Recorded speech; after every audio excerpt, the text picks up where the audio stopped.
Bismillahirrahmanirrahim. Allahumma aflahna qulubana wa alhimna rushdana wahdina ila siratikal mustaqim. Wahyikum jami'an bitahiyatil Islam al-khalidah. Assalamualaikum warahmatullahi wabarakatuh. Innal hamdalillah nahmaduhu wa nasta'inuhu wa nastahdi wa nastaghfiruh wa na'udzu billahi min syururi anfusina wa min sayyiati a'malina.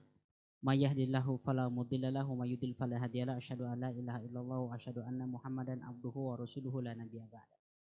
Subhanaka la ilma lana illa ma 'allamtana innaka antal alimul khabir. Allahumma shalli ala Muhammad wa ala alihi wa sahbihi ajmain. Amma ba'd. Ikhwani wa akhwati fillah, alhamdulillah kita ketemu lagi setiap bulan mengkaji tentang manusia-manusia agung, an-nujum, para bintang.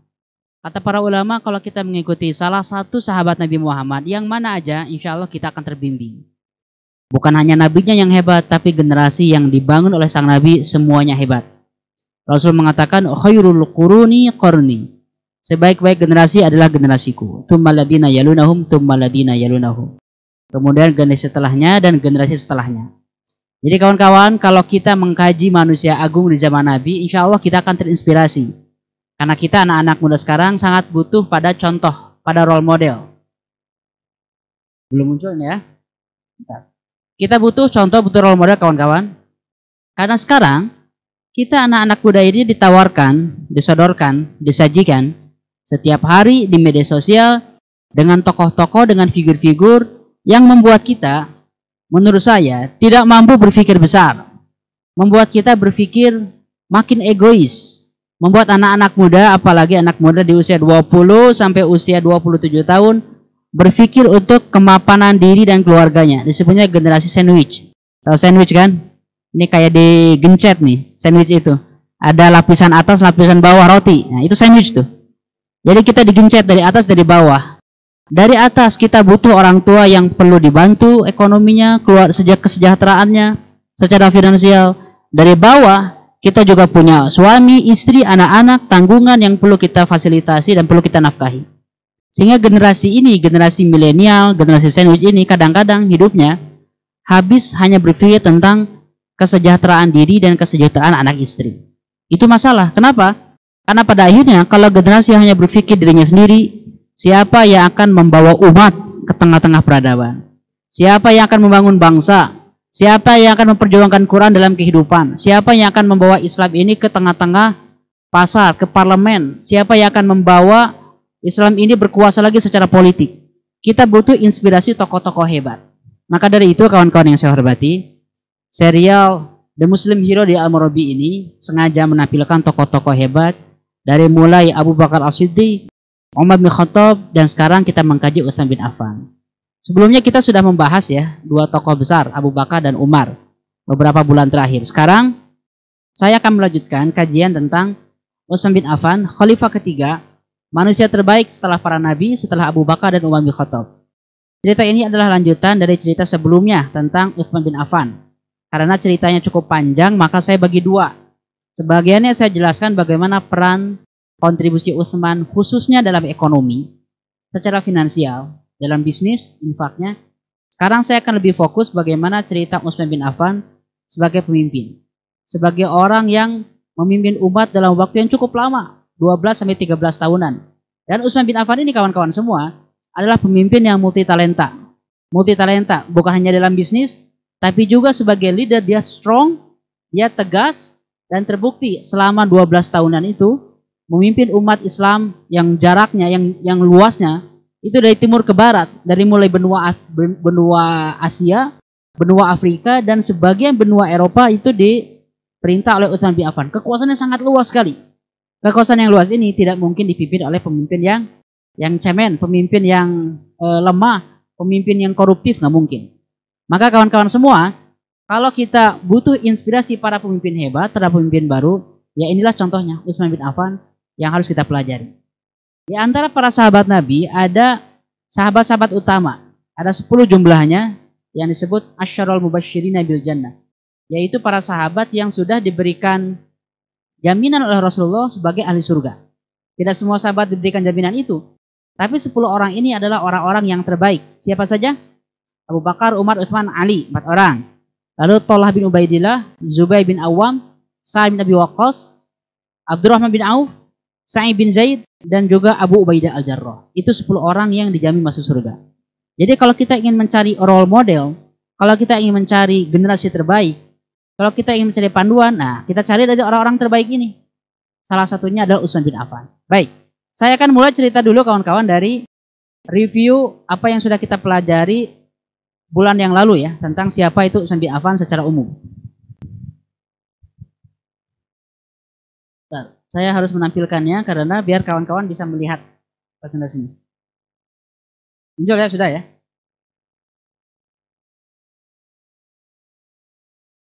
Baik. Nah kawan-kawan semua, di antara 10 orang ini yang terbaik adalah Utsman. Nasabnya Utsman bin Affan bin Abi al-As bin Umayyah bin Abu Syams bin Abdul Manaf bin Qusay bin Kilab. Bertemu dengan Nabi Muhammad pada nasab Qusay bin Kilab. Lalu beliau digelari Dzu Nuraini, yang memiliki 2 cahaya, karena beliau dinikahkan dengan 2 putri Rasulullah, yaitu Ruqayyah dan Ummu Kulthum. Menikahnya ya. Beliau itu usianya kira-kira 26 tahun setelah tahun gajah. Jadi beda usia dengan Nabi Muhammad 26 tahun. 20 tahun bedanya. Ini istri-istrinya, anak-anaknya banyak, dan dalam hidupnya sejak muda Utsman bin Affan tercatat oleh sejarah itu sebagai orang yang memang suci, murni, akhlaknya baik, tidak terpengaruh oleh kesyirikan, tidak terpengaruh oleh berhala, dan dia sudah dicintai oleh orang-orang Quraisy sebelum dia masuk Islam. Makanya ada syair atau pepatah di masyarakat Arab itu. Mereka mengatakan, uhibbuka warrahmani, hubbu Quraisyin di Utsmani. Aku mencintai kamu demi Tuhan yang Maha Rahman, sebagaimana orang-orang Quraisy mencintai Utsman. Saking apa? Saking Utsman punya reputasi, dia punya status sosial, dan dia punya kecintaan dari masyarakat. Sejak awal memang tabiatnya baik, sebelum masuk Islam bahkan. Lalu dia masuk Islam di usia yang sangat muda, di usia mungkin kira-kira 14 tahunan, ada yang mengatakan lebih dari 26 tahun. Beda-beda pendapat, tapi yang jelas, Utsman bin Affan karena usianya itu terpaut 26 tahun, beda cukup jauh dengan Nabi, maka ketika Nabi Muhammad jadi Nabi usia 40 tahun, usia dia beda 26 tahun itu masih 14 tahunan. Jadi masih remaja ya. Ini usia kira-kira SMA kan? Usia SMA sudah menjadi sahabat Rasulullah. Bahkan SMP nih. Ketika masuk Islam dia langsung disiksa oleh pamannya Al-Hakam bin Abi al-As, di penjara, bahkan hampir hampir dibunuh. Kalaulah dia pamannya ini tidak iba melihat Utsman. Tapi ketika disiksa kuat, dengan siksaan pun tidak akan berhasil mengubah akidah Utsman, akhirnya dibebaskan Utsman bin Affan. Masa kecilnya mendampingi Nabi Muhammad, ketika Nabi Muhammad menyuruh para sahabatnya untuk hijrah ke Habasyah pada tahun ke-5 Bi'tsah, Utsman bin Affan dijadikan oleh Rasulullah sebagai kepala rombongan. Jadi umat Islam yang hijrah ke Ethiopia, ke Habasyah itu dipimpin langsung oleh Utsman bin Affan sebagai kepala rombongannya bersama istrinya Ruqayyah. Lalu Utsman bin Affan pun ikut hijrah dengan Nabi Muhammad SAW ke Madinah. Ikut hijrah dan mendampingi Nabi selama di sana cukup lama ya. Selama 10 tahun dakwah di Madinah. Di Madinah ini kawan-kawan, Utsman bin Affan menjadi andalan ekonomi Rasul. Sebagaimana yang saya jelaskan di bulan yang lalu. Setiap kali umat Islam itu mendapatkan satu tugas, satu misi, satu tantangan, umat Islam kadang-kadang punya masalah soal finansial. Umat Islam punya masalah ekonomi. Karena orang-orang Madinah umumnya miskin, orang Madinah itu. Mereka tidak punya uang. Dan orang-orang Mekah yang pindah pun belum menjadi orang-orang kaya baru. Di saat itu umat Islam sedang mengalami paceklik dan juga kekurangan air. Salah satu masalah di Madinah itu air. Kalau di Mekah masalah air nggak jadi persoalan. Kenapa? Karena ada air Zam-Zam kan. Zam-Zam itu nggak tahu mata airnya dari mana, dari bawah tanah, keluar terus, nggak pernah kering sampai hari ini, nggak pernah kering. Dia kering kalau ditimbun. Pernah zaman dulu di zaman kabilah Jurhum ditimbun, tapi digali lagi oleh kakek Rasul Abdul Muthalib. Tapi kalau misalnya nggak ditimbun, Zam-Zam itu keluar terus dan suhunya dingin, padahal tidak ada kulkas ya. Air Zam-Zam. Di Madinah orang-orang nggak punya air. Salah satu sumber air warga di Madinah itu adalah namanya Bi'ur Rum, sumur Romawi. Dan sumur ini dimiliki oleh orang Yahudi. Ketika Rasulullah mengatakan, "Man yashtari al-jannah, man yashtari Bi'ur Rum. Man yashtari Bi'ur Rum falahul jannah." Siapa yang bisa membeli sumur Romawi ini, maka dia akan dapat surga, kata Rasulullah. Dibelilah oleh Utsman bin Affan sumur Romawi ini dengan harga 20.000 dirham. Saya kalkulasi, 1 dirham itu 3,11 gram. Ya, 20.000 berarti 62.200 gram perak. Perak ya sebanding kira-kira 108 juta. Jadi sekali dia infak, beli sumur harganya 800 juta ya. Ini kayak beli satu tanah ya, beli satu kapling rumah. Terus, ketika Nabi Muhammad juga ingin memperluas masjid, masjid Nabi Muhammad itu kecil.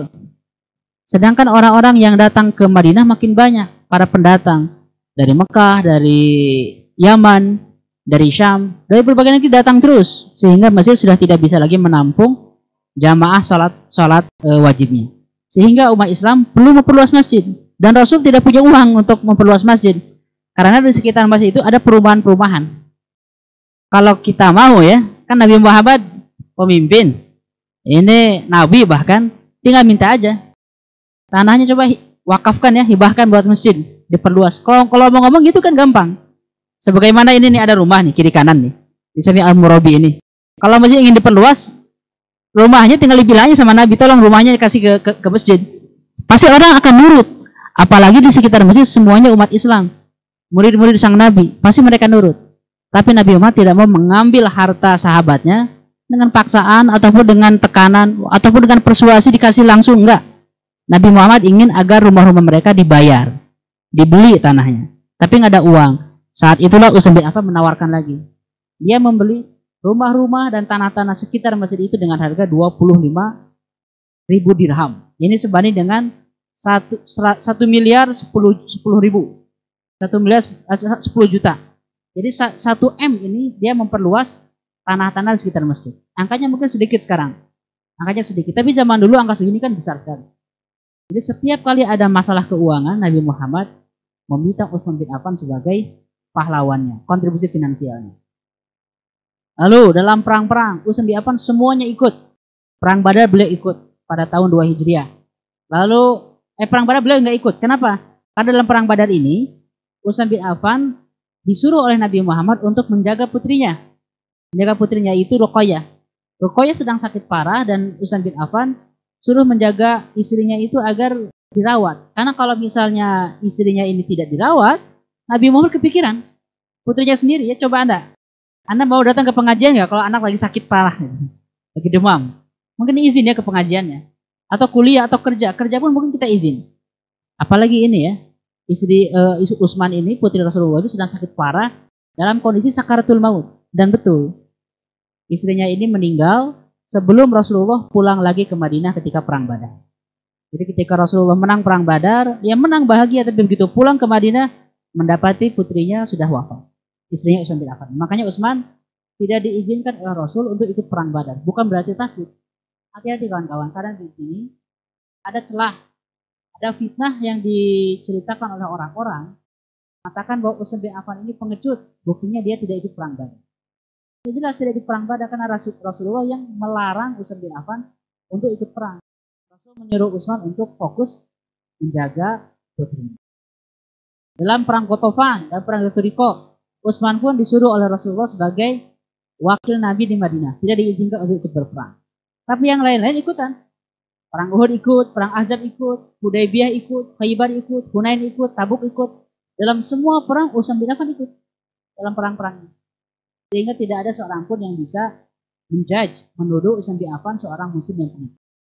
Nah, kawan-kawan semua, di pelajaran, pemimpin hebat itu adalah pemimpin yang mampu menunjukkan keberaniannya di saat bahaya.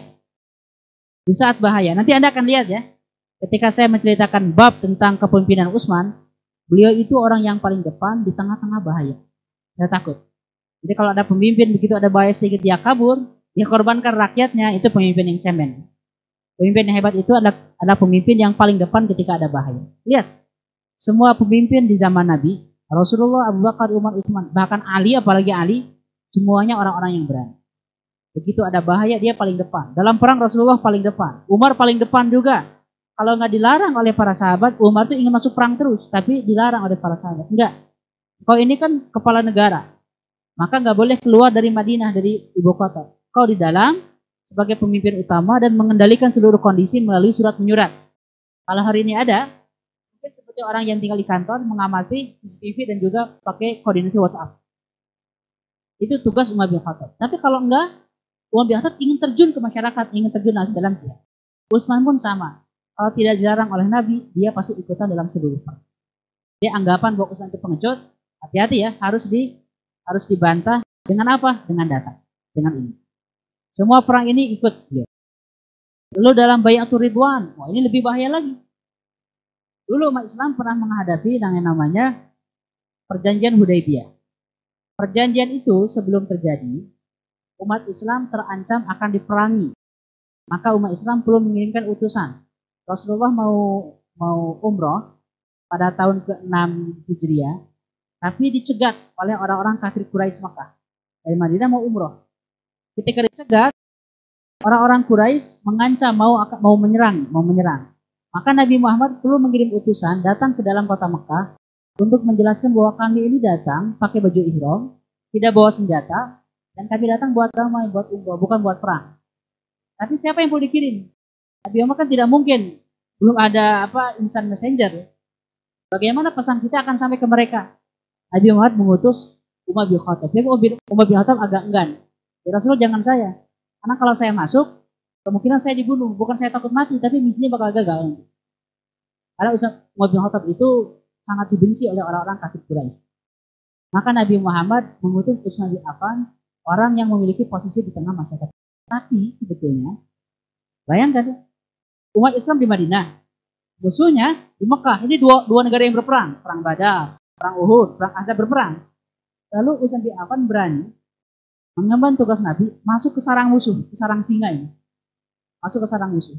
Jadi siapapun yang menuduh ataupun suuzon bahwa Utsman ini pengecut, tidak berani, tidak mampu menghadapi bahaya yang berhubungan dengan fisik, dia ini takut, berarti dia tidak membaca sejarah.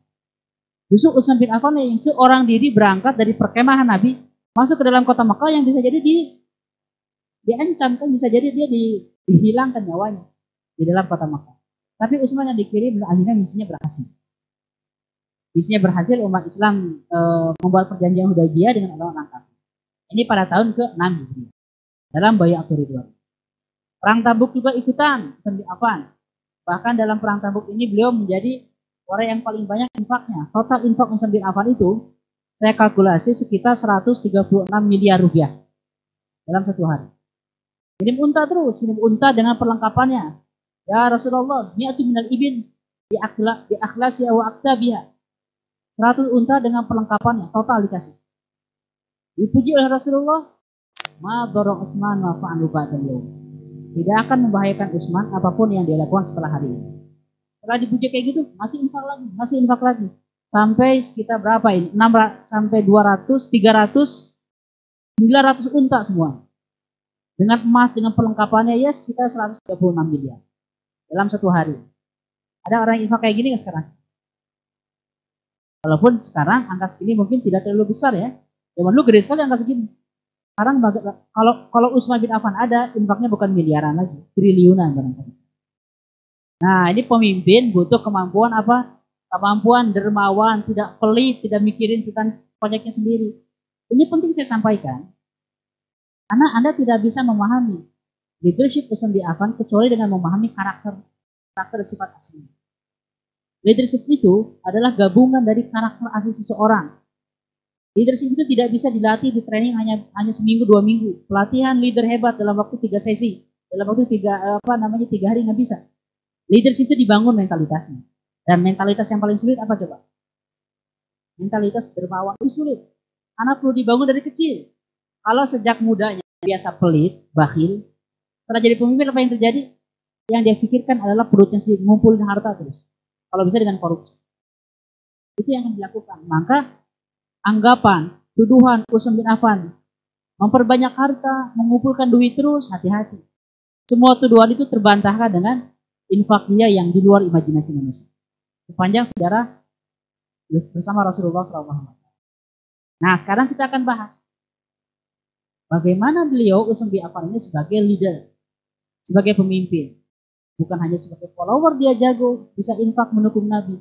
Tapi begitu ada posisi sebagai pemimpin, dia pun bisa mengatur negara dengan sangat hebat.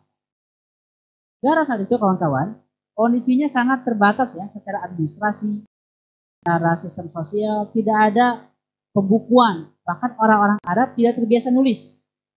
Mereka mengatakan, nahnu qaumun ummiyun la naktub wa la nahsub. Kita adalah kaum yang tidak bisa baca tulis, illiterate, yang tidak memiliki kemampuan literasi. Kami tidak menulis dan juga tidak menghitung matematika dengan tulisannya. Maka orang-orang tidak terbiasa kalau misalnya ngurus pasukan. Berapa orang yang ikut? 313, oke. 300 dibagi 2 kelompok, 3 kelompok. Tidak ada angka-angka seperti itu. Tidak terbiasa nulis. Maka di zaman Affan inilah mulai dibangun tradisi dawawin. Dawawin itu artinya diwan, kantor. Dibikin kantor-kantor administrasi. Sehingga setiap persoalan mulai dicatat.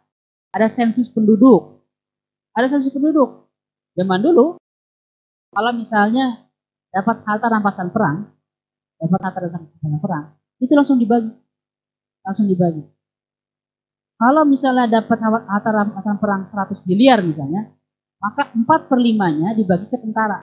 Yang 1/5-nya dibagi untuk Rasul atau keluarga Rasul. Dibagikan itu. Nah, 4/5 dari 80 miliar, dari 100 miliar kan 80 ya. 80 M. Bagaimana cara membaginya? Kalau ada misalnya 1000 pasukan, nah 8 M itu dibagi ke 1000 pasukan. Berarti satu pasukan dapat 8 juta kan? 8 juta. Itu cara membagi. Nah pertanyaannya, kalau ada pasukan yang ikut perang selama setahun, ada yang 2 tahun, ada yang ikut jihadnya hanya waktu 2 minggu, ada yang cuma 10 hari, ada yang cuma 2 hari, itu pun bagian ngangkut-ngangkut barang atau bagian menalikan, mengikat unta. Apakah sama dapatnya? Di zaman dulu iya sama, zaman dulu. Apakah adil nggak kayak gitu? Kalau jumlah masih sedikit dan semuanya melakukan tugas yang relatif mirip, ya oke. Tapi dengan berubahnya waktu, konsep pembagian sama rata sudah tidak berlaku lagi. Butuh konsep pembagian yang lebih adil. Karena adil itu bisa berubah-ubah si mekanisme pembagiannya. Nah di zaman Utsman bin Affan inilah mulai dibagi sistem ketentaraan, dibuat gaji. Tentara yang perang yang 4 tahun dengan yang 3 tahun dengan yang 2 bulan beda gajinya, beda uangnya, beda pembagian rampasan perang. Sehingga mulailah dibuat administrasi. Karena kalau tanpa ada administrasi, orang nggak bisa ditentukan. Anda harus sudah dapat berapa kali, sudah dapat berapa dinar jatahnya. Dimulai dibuat administrasi sehingga sekarang pembagian lebih merata. Pembagian merata itu penting karena orang itu akan termotivasi kalau mendapatkan jatah yang adil. Tapi kalau misalnya dia punya usaha yang banyak tidak diapresiasi, itu pun akan ngaruh, terutama ngaruh bagi orang-orang yang imannya masih lemah. Kalau imannya tinggi, semua harta yang diambil pun nggak masalah. Tapi orang-orang yang baru masuk Islam, orang-orang yang masih belum ikhlas, masih cinta dunia, bagi mereka sangat penting pembagian yang adil. Dan Utsman memahami hal ini sehingga dia perhatian pada pembagian yang sangat detail di dalam rampasan. Dan itu dimulai dari perapian sistem administrasi. Insya Allah akan kita bahas dengan lebih detail ya pada Isya. Masih banyak reformasi-reformasi yang dilakukan oleh Utsman bin Affan untuk membangun kesejahteraan. Wallahu a'lam bishawab. Assalamualaikum warahmatullahi wabarakatuh. Utsman bin Affan sebelum jadi pemimpin negara, sebelum jadi pemimpin umat, memang jadi pemimpin perusahaan. Sehingga pengaturan angka-angka beliau sangat rapi. Dan administrasi itulah yang dipakai oleh Utsman dalam memerintah. Termasuk ketika Utsman bin Affan itu menjadi pendamping Umar bin Khattab ketika memerintah, Utsman bin Affan juga menawarkan berbagai sistem administrasi yang baru.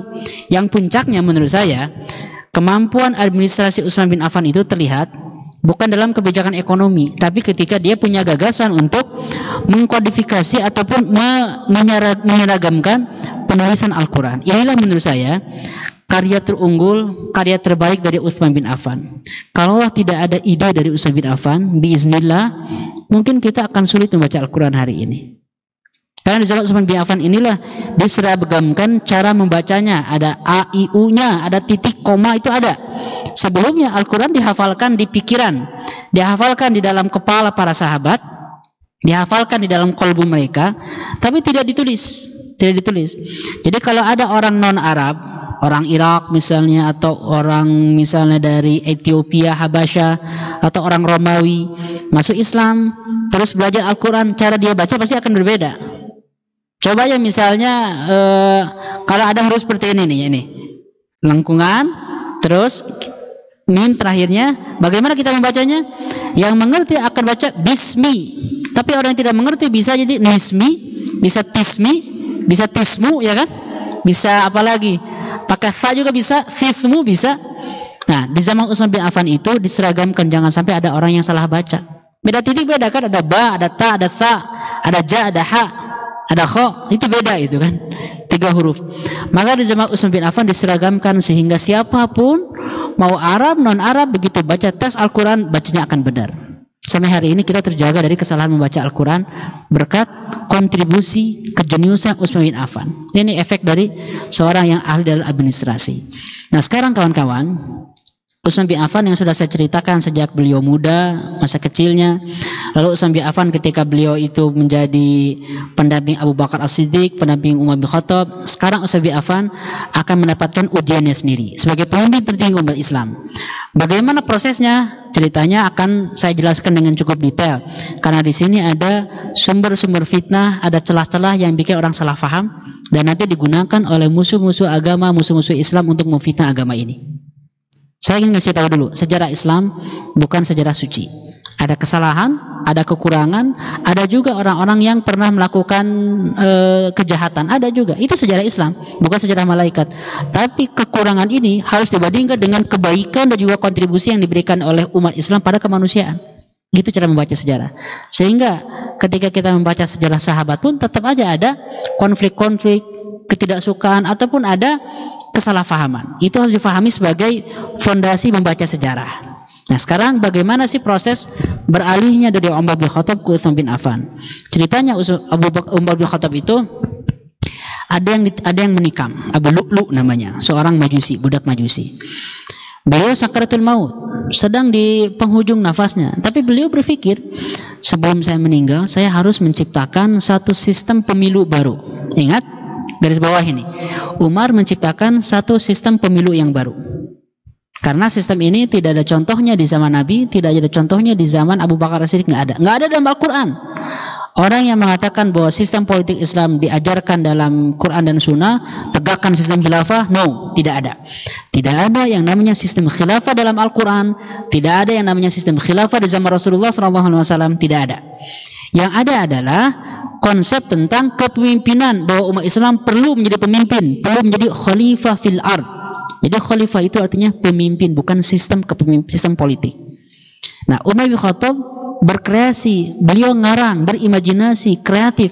Saya perlu menciptakan sistem suksesi, sistem pemilihan pemimpin yang baru, yang tidak ada contohnya. Beliau memilih 6 orang sebagai kandidat calon pemimpin. Dari mana beliau milih 6 orang ini? Beliau memilih 6 orang dari sisa 10 orang sahabat yang dijamin masuk surga. Saya pernah menjelaskan kan tadi 10 orang itu. Dari 10 orang sahabat yang dijamin masuk surga, yang tersisa cuma 7 orang. Yang tersisa 7 orang. Yang 3 orang Abu Bakar As-Siddiq sudah meninggal. Lalu Abu Ubaidah Al-Jarrah sudah meninggal. Tersisa tinggal 7 orang plus Umar. Kalau Umar kan sudah sakaratul maut. Ya, yang tersisa yang bisa jadi kandidat tinggal 7 orang. Dari 7 orang tersebut, 1 orangnya adik ipar Umar, namanya Sa'id bin Zaid. Beliau itu menikah dengan Fatimah binti Khattab.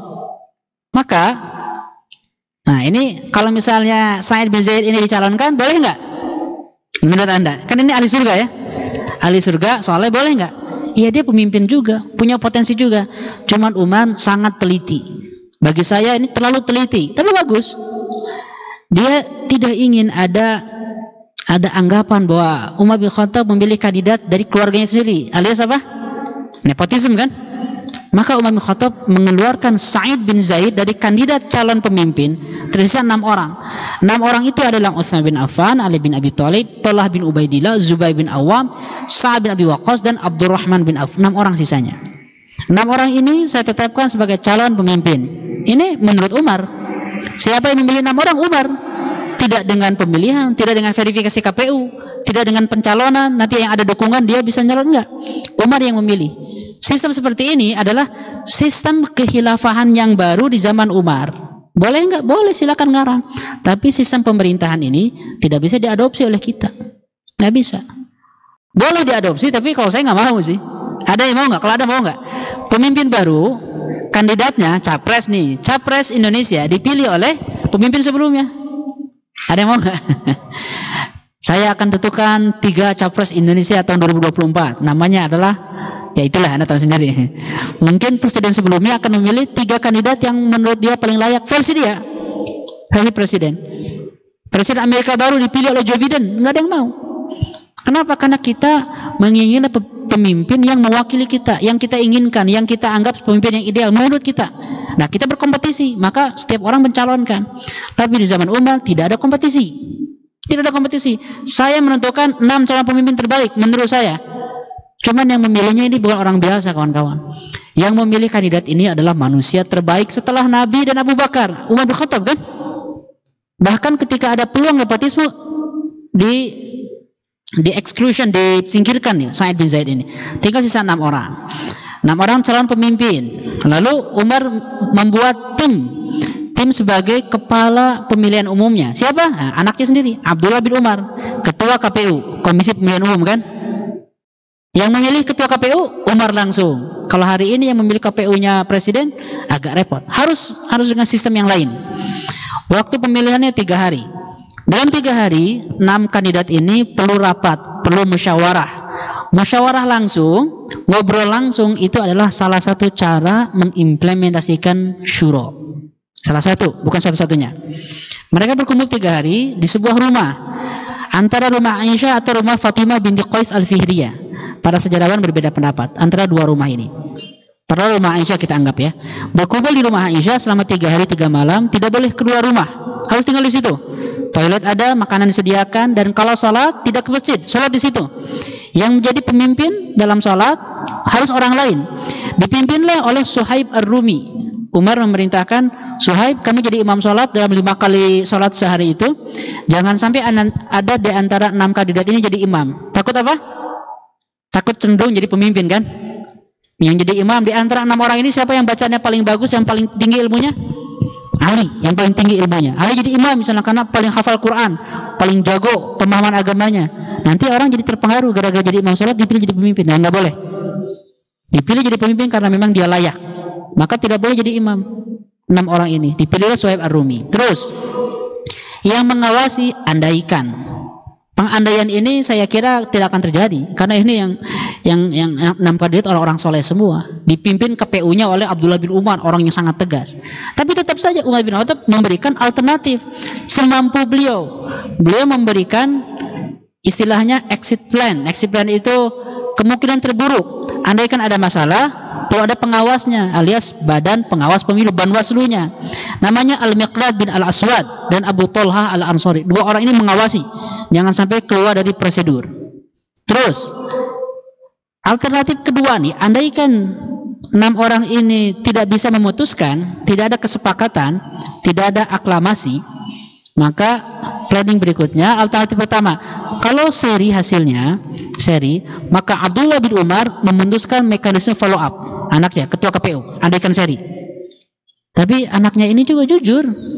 Kalau hari ini dipakai nggak bisa misalnya. Pokoknya kalau ada masalah pemilu, yang akan menjadi pemutus perkaranya adalah anak presiden. Mau nggak?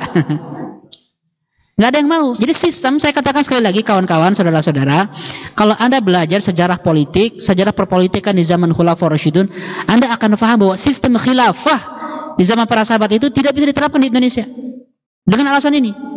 Itu adalah sistem yang cocok di zaman Umar bin Khattab, tidak cocok di Indonesia, tidak cocok di seluruh dunia. Yang menentukan pemimpin baru adalah pemimpin sebelumnya, dan ketua KPU-nya adalah anak pemimpin sebelumnya. Itu nggak bisa. Perlu ada mekanisme baru. Nanti akan saya bicarakan mekanisme apa. Maka Abdullah Umar menentukan mekanisme follow up, andaikan seri. Tapi andaikan seri juga tetap tidak ada pemimpin baru nih, masih deadlock nih, masih mentok. Maka mekanisme pemilihan berikutnya ditentukan oleh Abdurrahman bin Auf. Coba lihat. Abdurrahman bin Auf. Padahal Abdurrahman bin Auf itu salah satu kandidat, kan? Kalau hari ini diterapkan tidak adil. Misalnya ada 6 kandidat nih. 6 kandidat calon presiden Indonesia. Kalau seri juga, kalau nggak ada kesepakatan, maka pemilihan umum ditentukan oleh salah satu kandidat. Boleh nggak? Kalau hari ini hancur. Tapi saat itu Abdurrahman bin Auf adalah orang yang paling bijak di antara semua orang yang ada di forum tersebut. Yang paling cerdas Ali, yang paling kaya pengusaha Utsman, yang paling kuat Ali juga kalau paling kuat. Yang paling bijak Abdurrahman bin Auf, kebijakan politiknya. Maka Umar mengatakan kalau seri juga biarkan Abdurrahman bin Auf yang memilih siapa yang mau jadi pemimpin. Itu tahap terakhirnya. Kalau masih mentok juga, ya terserah deh mau kayak gimana pemilunya. Itu kata Umar bin Khattab. Ketika beliau sakaratul maut, beliau menciptakan sistem baru. Terus pengamanan pemilu jangan sampai ada yang memboikot, sabotase, menghancurkan, menggagalkan. Dipilihlah 50 orang Ansor sebagai penjaga, dipimpin oleh Abu Thalhah. Abu Thalhah Ansor ini ketua Ban Wasluhnya dan memimpin 50 pasukan menjadi bodyguard di depan rumah Aisyah atau di rumah Fatimah Al-Fihriyah ini. 50 orang, tim pengawasan. Mulailah pemilu. Ingat ya, sekali lagi. Sistem politik, sistem khilafah di zaman Umar hanya cocok di zaman Umar, tidak bisa kita terapkan. Lalu mereka mulai diskusi ini. Di dalam rumah tersebut mereka mulai rapat. Mulainya Abdurrahman bin Auf yang menawarkan solusi. Sudah, setelah rapat-rapat kayak gitu, kita kerucutkan saja. Setiap orang mendukung calon yang mana, biar nanti jumlah kita tinggal setengahnya. Yang mencalonkan berarti dia tidak jadi pemimpin, dia mencalonkan yang lain, dia memilih jagoannya, berarti dia sudah mundur jadi pemimpin otomatis. Gampang kan? Tinggal simpel. Kalau hari ini ada yang kayak gitu gimana ya? Luar biasa. Ini 6 orang calon pemimpin, tapi 6 orang itu dipenuhi oleh orang-orang yang ikhlas, orang yang itsar. Itsar itu mementingkan kepentingan saudaranya dibanding diri sendiri. Kalau ada 6 calon, misalnya silahkan Anda mencalonkan yang lain, berarti Anda mundur. Oh, nggak ada yang mau sekarang kan? Saya mencalonkan diri sendiri paling itu. Tapi ini, lihat, Zubair bin Awam, dia tidak mau jadi pemimpin. Dia mencalonkan Ali bin Abi Thalib. Ini jagoannya, kandidat saya. Lalu, Thalhah bin Umaidillah, beliau mencalonkan Utsman bin Affan. Dia mundur. Lalu yang ketiga, Sa'ad bin Abi Waqqas, seorang panglima perang Qadisiyah, pahlawan perang, pemimpin, jagoan dalam jihad. Beliau tidak menjadi pemimpin, padahal dia pahlawan perang Qadisiyah loh. Sehingga Allah disebutnya seperti Hamzah. Beliau mencalonkan Abdurrahman bin Auf. Sehingga sekarang calonnya tersisa 3. Thalhah mundur, Zubair mundur, Sa'ad bin Abi Waqqas mundur. Calonnya tinggal Utsman, Ali dan Abdurrahman bin Auf. Abdurrahman bin Auf sejak awal dia tidak punya syahwat politik, tidak berobsesi jadi pemimpin. Dia memilih pemimpin yang terbaik, terserah siapa saja, asalkan bukan diri dia. Dia mundur. Saya mundur, kata Abdurrahman bin Auf. Tinggal tersisa 2 orang. Calon pemimpin sekarang Utsman bin Affan dan Ali bin Abi Thalib. Tinggal tersisa 2 orang. Coba pemilu mana yang seperti ini di dunia ini? Pemilu mana? Ini ada 2 calon raja nih, nggak mau saya, antum aja gitu kan? Kayak jadi imam sholat kan? Antum aja, antum gitu maju. Jadi 2 orang ini tinggal tersisa dan Abdurrahman bin Auf mundur, tidak mau. Sekarang karena Abdurrahman bin Auf sudah mundur, maka beliau selain dikasih legitimasi oleh Umar sebagai koordinator dalam pemilu tersebut, sekaligus Abdurrahman bin Auf sekarang sudah mundur, sekaligus makin dipercaya oleh 2 kandidat ini sebagai orang yang bisa mengatur jalannya pemilu karena orang paling bijak. Mulailah Abdurrahman bin Auf ini menginterview masing-masing secara terpisah. Dipanggil Utsman bin Affan, diuji, ingin menguji akhlaknya kayak gimana sih 2 orang ini. Karena nanti Abdurrahman bin Auf yang akan milih. Bayangkan, Abdurrahman bin Auf yang akan memilih calon kandidat. Misalnya ya, ada calon kandidat 6 orang di Indonesia ini, partai kuning, merah, biru, hijau, ungu, partai abu-abu. Nah, 6 orang ini tinggal 2 orang sisanya, yang 4 orang mundur. Yang 1 orang saya yang akan menentukan, di antara 2 orang pemimpin itu saya akan menentukan. Boleh nggak kayak gitu? Kalau ada orang yang mengatakan tegakkan sistem khilafah hari ini dengan cara Ubay bin Khattab, maka yang memilih adalah salah satu kandidat ini. Lihat contohnya. Abdurrahman bin Auf akan memilih di antara 2 orang ini. Tapi dia ingin menginterview. Ditanyalah Utsman bin Affan, "Wahai Utsman, gimana pendapat engkau andaikan Ali bin Abi Thalib menjadi pemimpin?" Kata Utsman, "Nah, tepat. Wahai khalifah, wahai Abdurrahman bin Auf, tepat, dia cocok jadi khalifah." Kata Utsman bin Affan, dia adalah manusia terbaik, orang yang paling cerdas, orang yang paling tinggi ilmunya, dia keponakan Rasulullah, dia sepupu Rasulullah, sekaligus menantu Rasulullah, sekaligus dia panglima perang, sekaligus orang yang tidak pernah terkalahkan, orang yang paling kuat fisiknya, yang ganteng, yang juga jenius. Udah dia jadi khalifah. Kata Utsman bin Affan. Oke. Tanya Ali sekarang, Ali, gimana menurut engkau kalau Utsman jadi pemimpin? Itu yang paling cocok, Utsman bin Affan itu. Jangan saya. Utsman bin Affan ini sahabat Rasul yang paling mulia, paling lembut, bahkan malaikat pun malu ke Utsman bin Affan. Beliau adalah orang yang paling dermawan, infaknya paling gede. Beliau juga menantu Rasul, sama dinikahkan dengan 2 putrinya. Beliau menjadi pemimpin dalam hijrah ke Habasyah. Semua kontribusinya nggak bisa dihitung Utsman bin Affan ini. Sudah, dia jadi pemimpin, dia paling cocok. Setelah dua-duanya memberikan testimoni tentang kompetitornya ya, kalau kita sebut kompetisi ini bukan kompetisi ini. Kompetisi untuk saling mundur tepatnya. Tidak mau jadi pemimpin. Maka Abdurrahman bin Auf bingung, yang mana yang saya pilih? Dua-duanya soleh, dua-duanya berkualitas, dua-duanya layak jadi pemimpin, dan dua-duanya ikhlas menyerahkan kepemimpinan bagi saudaranya yang lain. Dia bingung. Karena bingung, dua-duanya bagus, akhirnya Abdurrahman bin Auf memilih cara baru. Cara baru ini tidak ada dalam arahan Umar bin Khattab. Ini adalah kreasi dari Abdurrahman bin Auf sendiri. Saya akan menciptakan sistem baru, yaitu dengan pemilihan umum melalui suara terbanyak, alias apa? Voting. One man, one vote. Siapapun itu, asalkan dewasa ya. Laki-laki, perempuan, semua warga Madinah memilih pemimpin baru. Dimulailah pemilihan umum dengan tadi ya, didampingi oleh 50 orang bodyguard ini. 50 orang dipecah, ada yang jaga rumah, ada yang jaga Abdurrahman bin Auf. Abdurrahman bin Auf, saya tidak melewatkan seorang pun yang tinggal di kota Madinah, warga asli ataupun yang lewat, kecuali saya tanya siapa pemimpin yang Anda inginkan menggantikan Umar, Utsman bin Affan atau Ali bin Abi Thalib. Semua ditanya satu-satu. Diketok rumah. Assalamualaikum. Akhi, ini ada pemilihan umum nih. Ada dua calon khalifah. Kamu milih yang mana? Utsman bin Affan atau Ali bin Abi Thalib? Saya Ali. Condreng. Kalau saya Utsman, condreng. Dipilih satu-satu. Itu namanya voting. Tapi saya berpikir juga ya. Yang memilih ini kan orang Madinah. Sedangkan umat Islam ada di mana saja? Di mana saja umat Islam? Di Mekah. Di mana lagi? Mesir, ya sudah ada lah Mesir. Di Mesir ada. Di Bahrain, di Oman, di Yaman, ya enggak? Di Taif.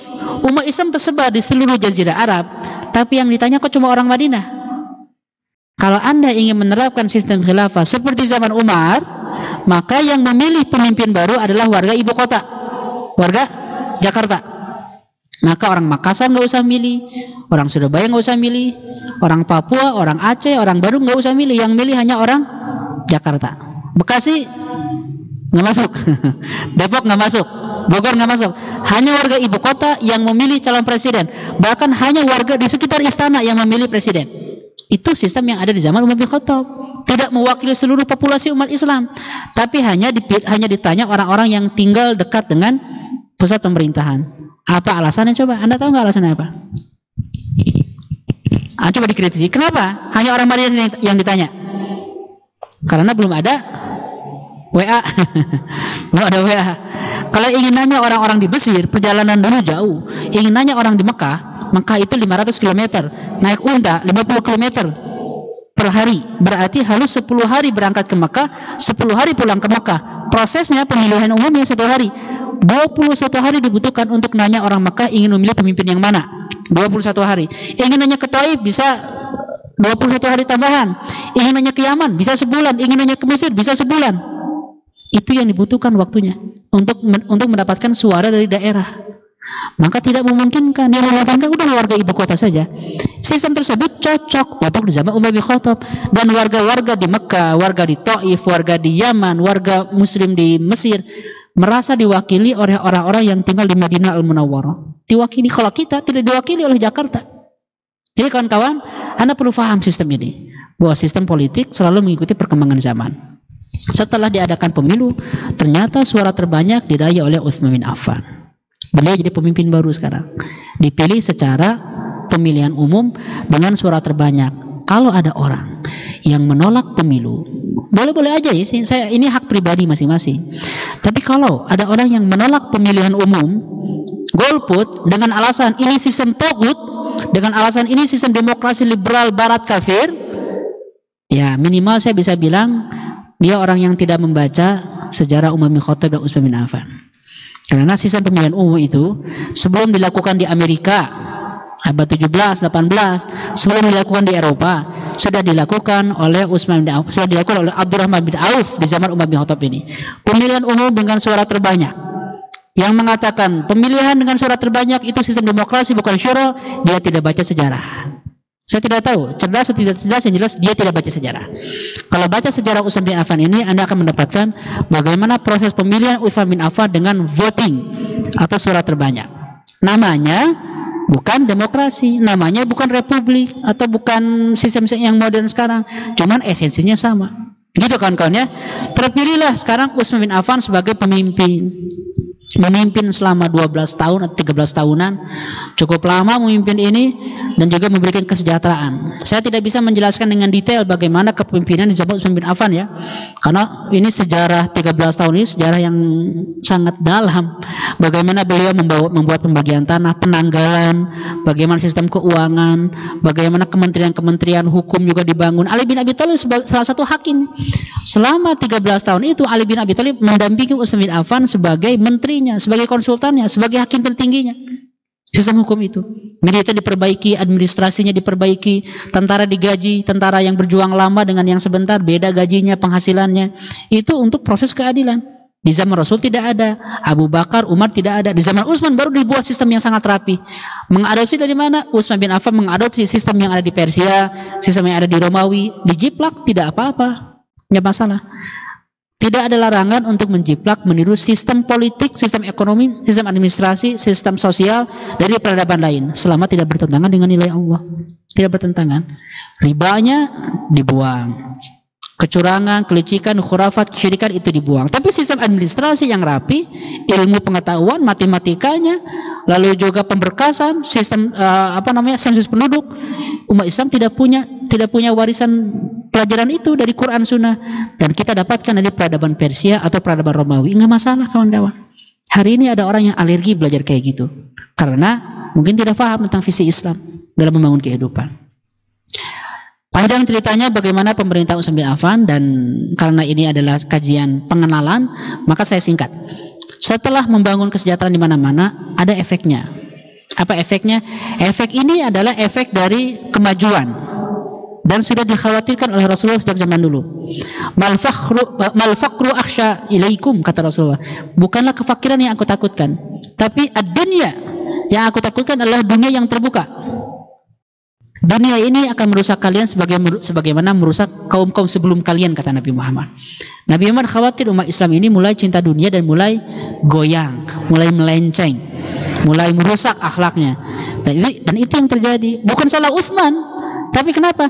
Saking sejahteranya, saking majunya, maka banyak orang-orang yang mulai cinta dunia dan hasud, dengki, dan juga busuk di dalam kalbunya itu. Mereka mulai cemburu, mulai fitnah, dan mulai huru-hara. Nah, salah satu tokohnya adalah seorang Yahudi dari Son'a namanya Abdullah bin Saba. Dia ini punya proyek provokasi. Dalam sejarah Anda akan menemukan kritikan yang mengatakan bahwa Abdullah bin Saba adalah tokoh fiksi yang dibuat oleh sejarawan Muslim untuk menunjukkan bahwa Islam itu adalah korban, Utsman korban, padahal nggak ada Abdullah bin Saba. Akan ada kritikan itu. Ya Anda terima aja kritikannya. Tapi dibalas dengan apa? Dengan data. Cerita, riwayat yang menjelaskan Abdullah bin Saba banyak diceritakan oleh ulama-ulama kita yang terpercaya, yang thiqah, dan ada riwayat-riwayatnya juga. Jadi orang boleh mengkritisi, nggak usah marah, nggak usah Anda kebakaran saya nggak ada jenggot ya, kebakaran kebakaran rambut, jangan emosian. Ya orang boleh mengkritisi, orientalis boleh mengkritisi, silahkan. Tapi yang jelas bagi kita yang memiliki literatur dan kita percaya dengan ulama-ulama kita, sejarawan-sejarawan kita yang menceritakan dengan jujur, kita mendapatkan cerita tentang Abdullah bin Saba, sang provokator ini. Dimulai dari kapan? Dimulai dari 1 tahunan sebelum terbunuhnya Utsman bin Affan, tahun 34 Hijriah. Utsman bin Affan itu memerintah dari sekitar tahun 22 sampai 35 Hijriah.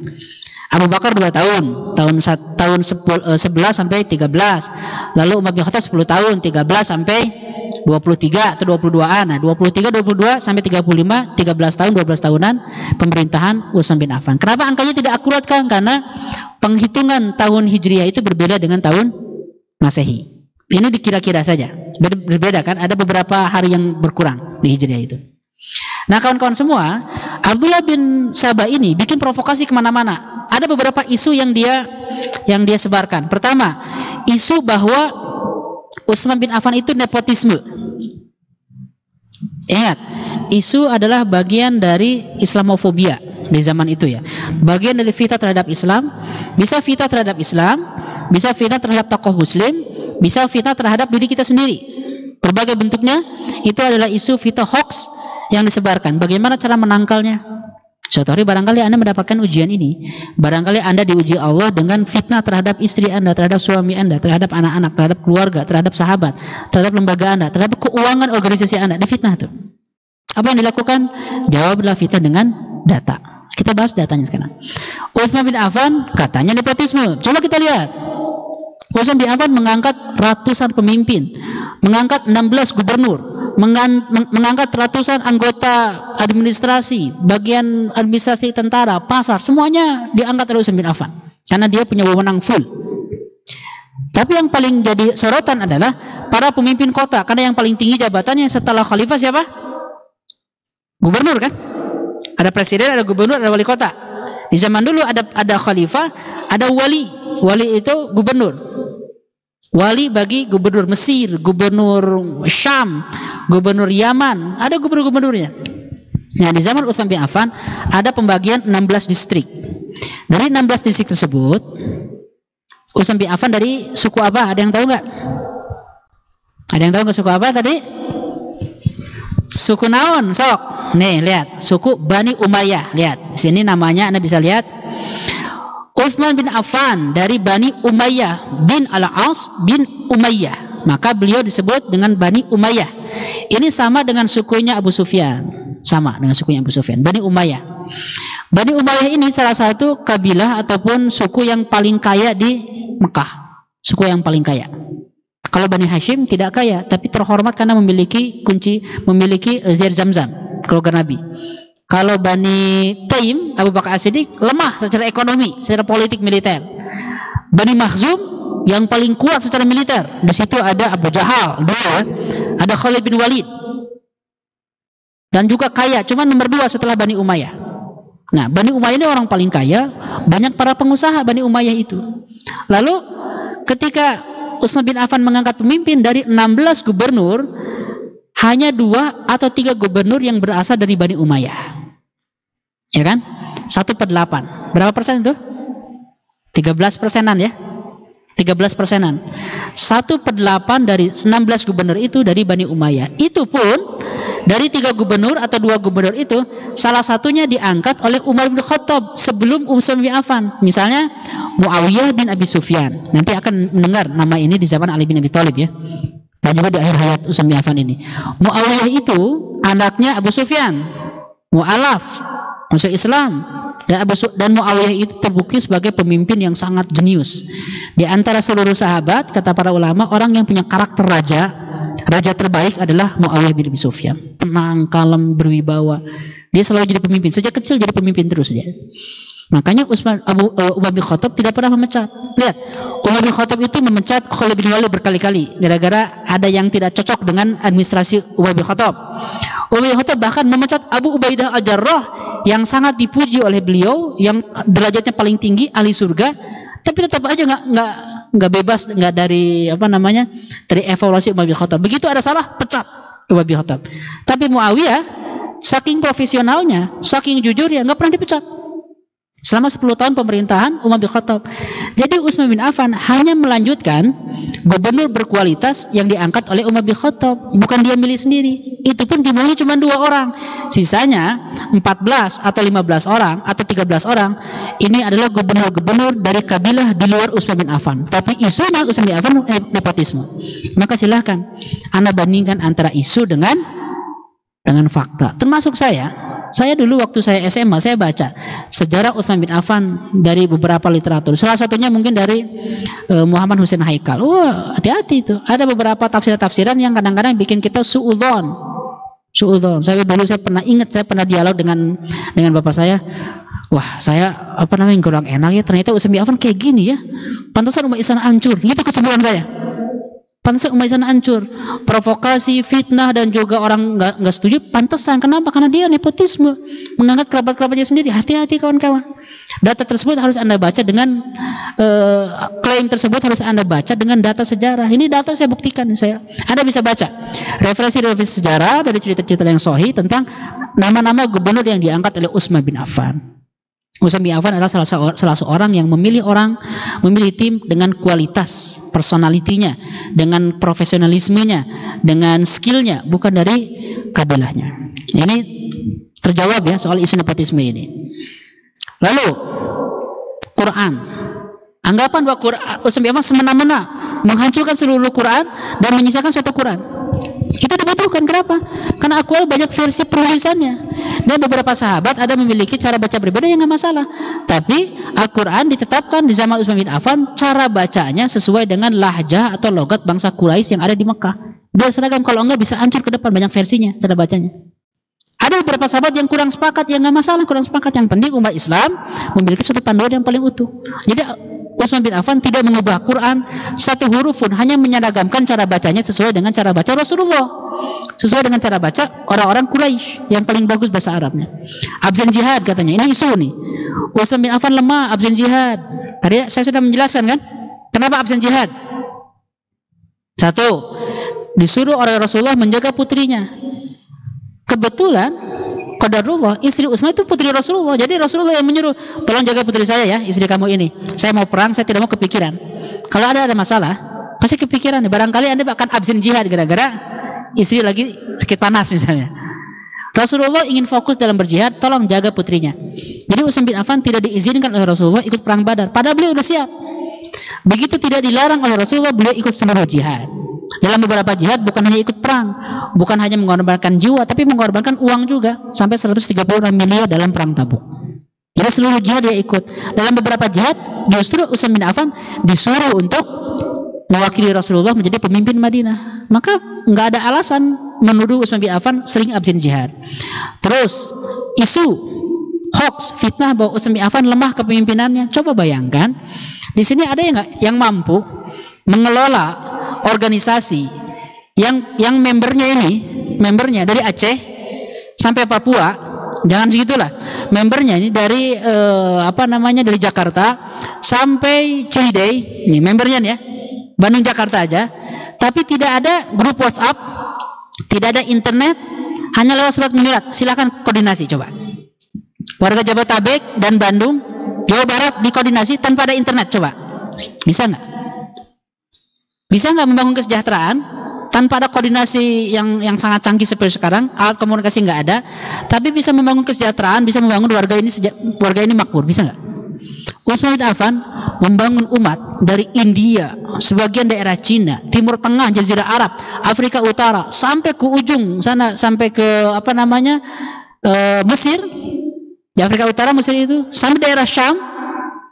Sebelum Konstantinopel, semuanya diperintah oleh Utsman bin Affan, terbangun kesejahteraan, makmur selama 13 tahun itu, 12-13 itu makmur, tanpa ada koordinasi internet. Pemimpin seperti apa yang kayak gini coba? Jadi kalau ada anggapan bahwa pemimpin ini lemah, gimana pemimpin sekarang ya? Pemimpin sekarang yang udah ada teknologi pun tetap aja tidak berhasil membuat rakyat kenyang misalnya.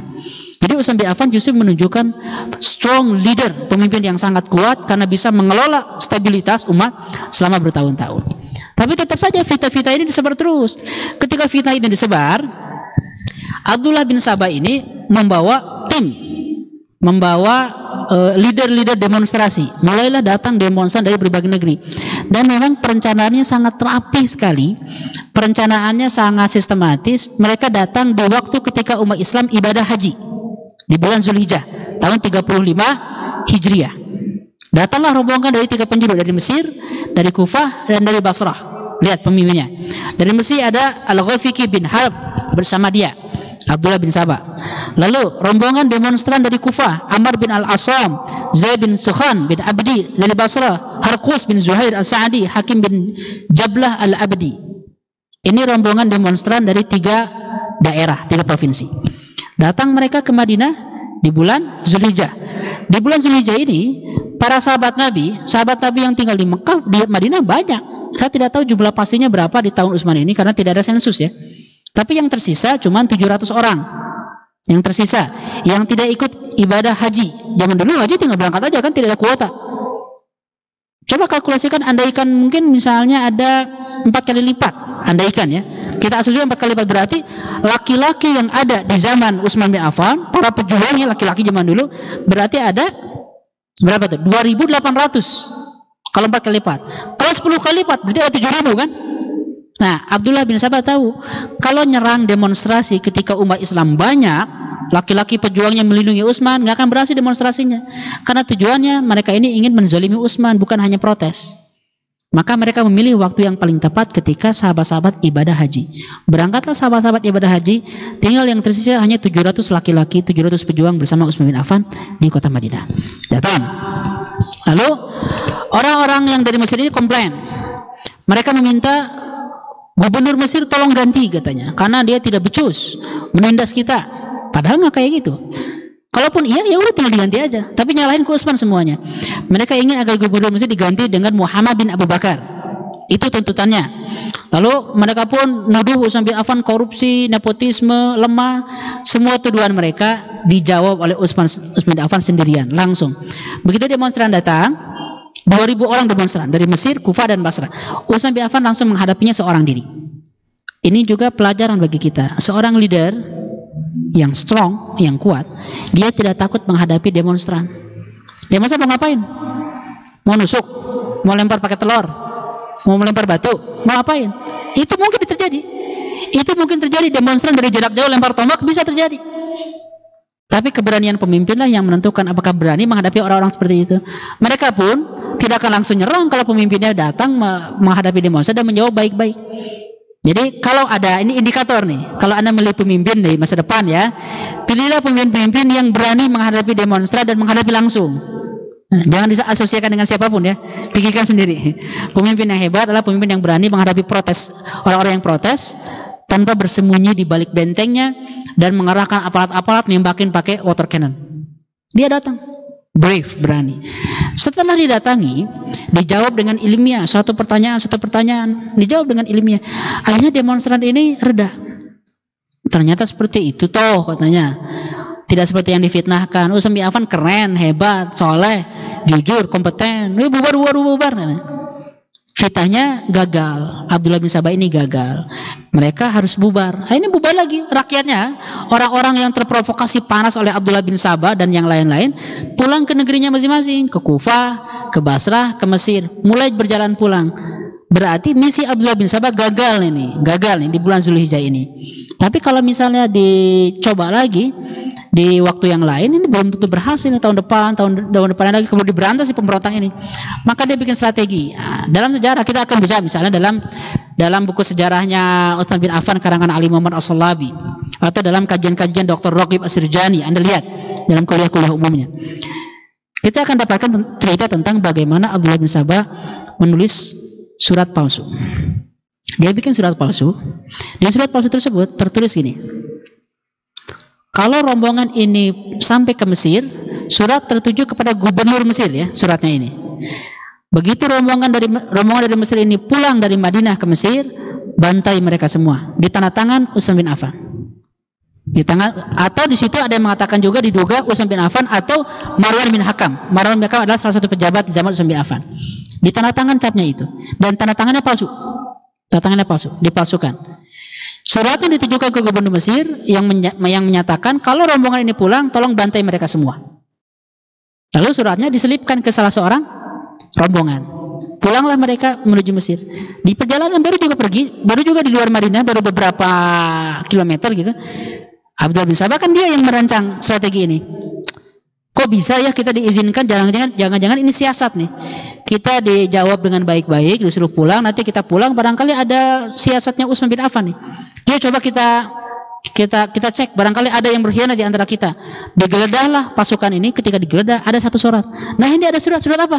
Surat dari Utsman ditujukan ke gubernur Mesir. Ketika dibuka isinya sesuai yang tadi saya jelaskan.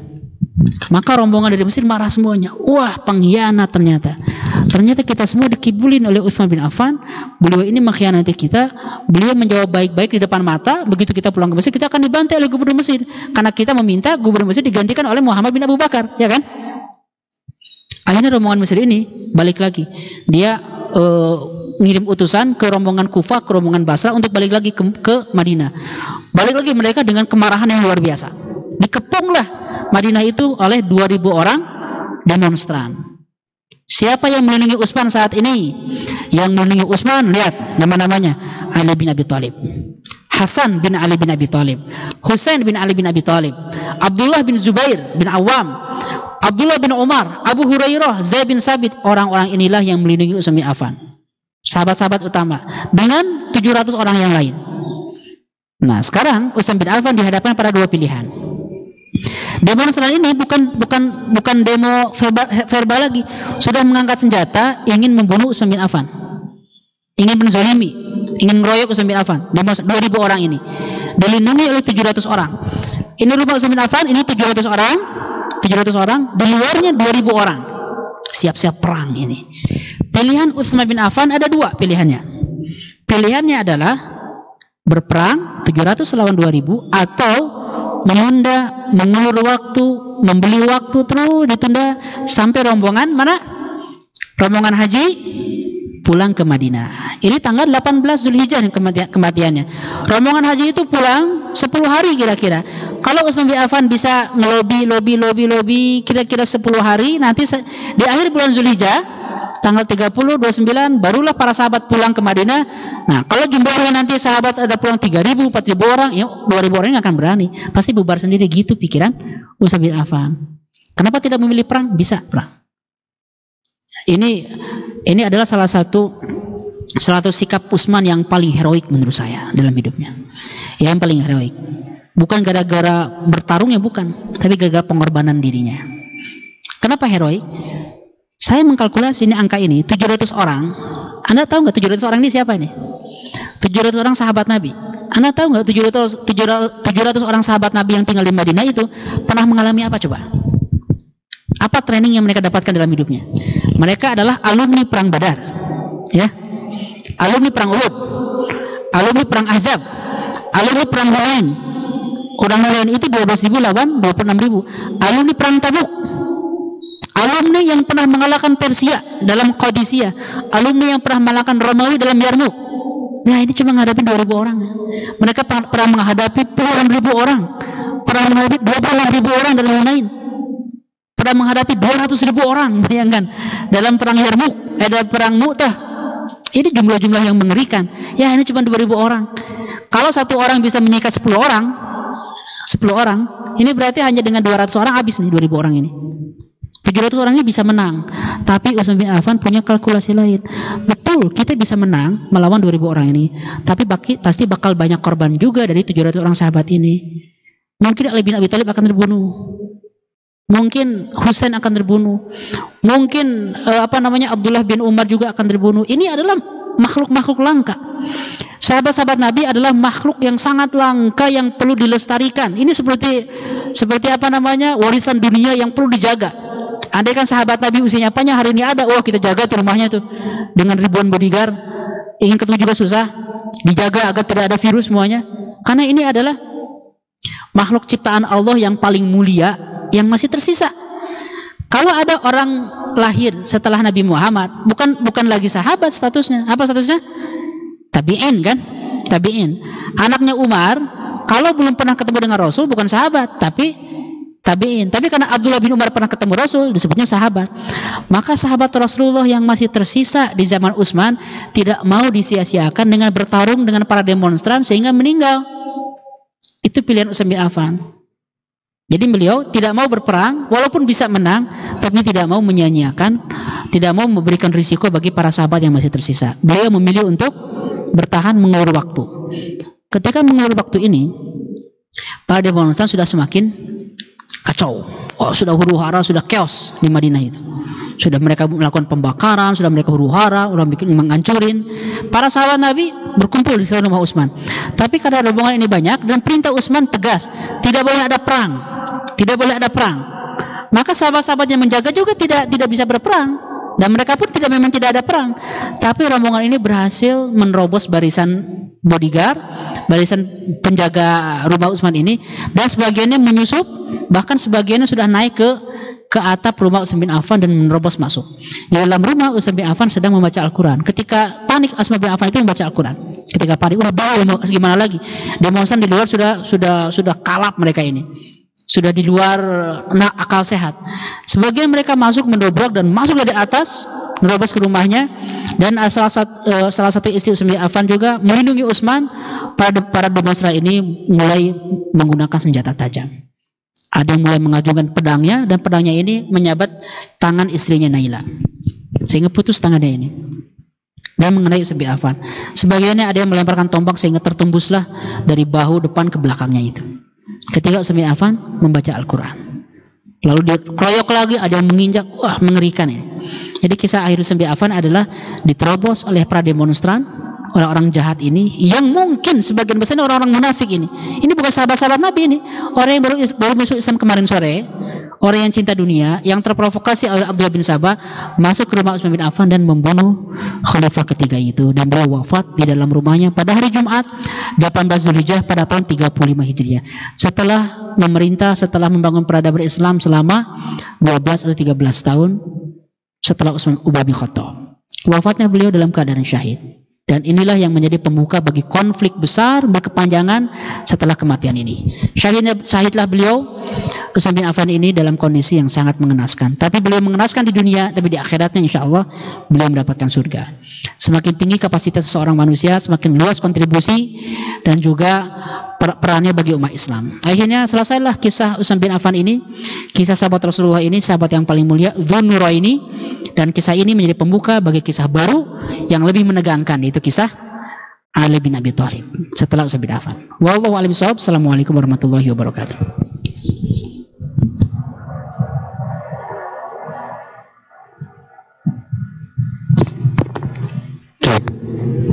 Masya Allah, alhamdulillah pemaparan sejarah Utsman bin Affan yang begitu menginspirasi. Mungkin dari jemaah Akang Teteh yang ingin ada sesuatu yang ditanyakan, silahkan. Ada dari tetehnya? Gak ada, Masya Allah. Mungkin udah jelas, Tad. Mungkin dari saya pribadi, Tad, mau bertanya terkait kedermawanan, Tad, yang dialami gitu, Tad. Untuk masalah dermawan, ketika kita dermawan kepada orang lain, terus kita ada ingin timpal baliknya gitu, mungkin roja dari Allah Subhanahu Wa Taala, apakah itu diperbolehkan atau gimana, Ustaz? Ya, baik. Ikhlas itu tingkatannya berbeda-beda ya. Tapi yang jelas kata para ulama, kalau niatnya seluruhnya masih dalam konteks menginginkan sesuatu dari Allah, baik itu surga, pahala, itu masih dalam kategori ikhlas, boleh. Yang tidak boleh adalah Anda menginginkan sesuatu duniawi yang ada di dunia secara langsung, itu nggak boleh. Nggak beradab, nggak beretika. Anda membantu seseorang karena ingin bantu, bukan ingin untung. Kalau ingin untung, bisnis, uang. Misalnya Anda membantu orang lain agar nanti nanti sore barangkali Allah membeli lipat gandakan 10 kali lipat. Kalau Anda ingin kaya, infak, salah, hati-hati. Konsep infak, sedekah, wakaf bukan buat kaya. Efeknya bikin Anda kaya. Efeknya itu. Secara tidak langsung, nggak tahu kenapa, pasti akan ada rezeki. Itulah rezeki dari Allah, min haitsu la yahtasib. Allah akan melipat gandakan rezeki kita ketika kita infak, sedekah. Itu keyakinan kita, cuma tidak ditunggu. Saya hari ini infak misalnya 1 juta pagi-pagi, mudah-mudahan nanti weekend hari Minggu datang 10 juta, kan 10 kali lipat Allah. Jangan ditunggu. Barangkali tidak datang, bisa jadi tidak datang. Kenapa? Karena yang menunggu Anda bukan 10 juta, tapi 10 istana di akhirat misalnya. Nah itu kawan-kawan, jadi boleh mengharapkan sesuatu berupa pahala surga dari Allah, bukan harta duniawi. Gitu aja. Insyaallah, syukuran Ustaz. Ya mungkin kajian kita insya Allah kita akan tutup. Mungkin dari Akang Teteh yang memiliki saudara, orang tua atau adik, bisa diajak juga ke kajian Masjid Al-Murabi, yaitu di kajian Murabians yang dilaksanakan setiap hari Sabtu malam Minggu. Bagi Akang Teteh yang ingin mereview kajiannya, bisa dilihat di YouTube dan Instagram Murabians yang Akang Teteh belum follow, silakan di follow. Dan termasuk kajian di Masjid Al-Murabi banyak, yaitu hari Senin ada kajian MAM, hari Selasanya ada kajian DEP, dan hari Rabunya ada kajian Siti Hajar setiap jam 10 pagi, dan kajian fikih 4 mazhab yang dilaksanakan setiap hari Kamis malam Jumat secara offline dan online. Dari Akang Teteh yang ingin mengikuti kajian biar tidak ketinggalan, bisa di follow juga Instagram Masjid Al-Murabi dan YouTube Masjid Al-Murabi. Sebelum kita tutup, marilah kita ucapkan alhamdulillah terlebih dahulu.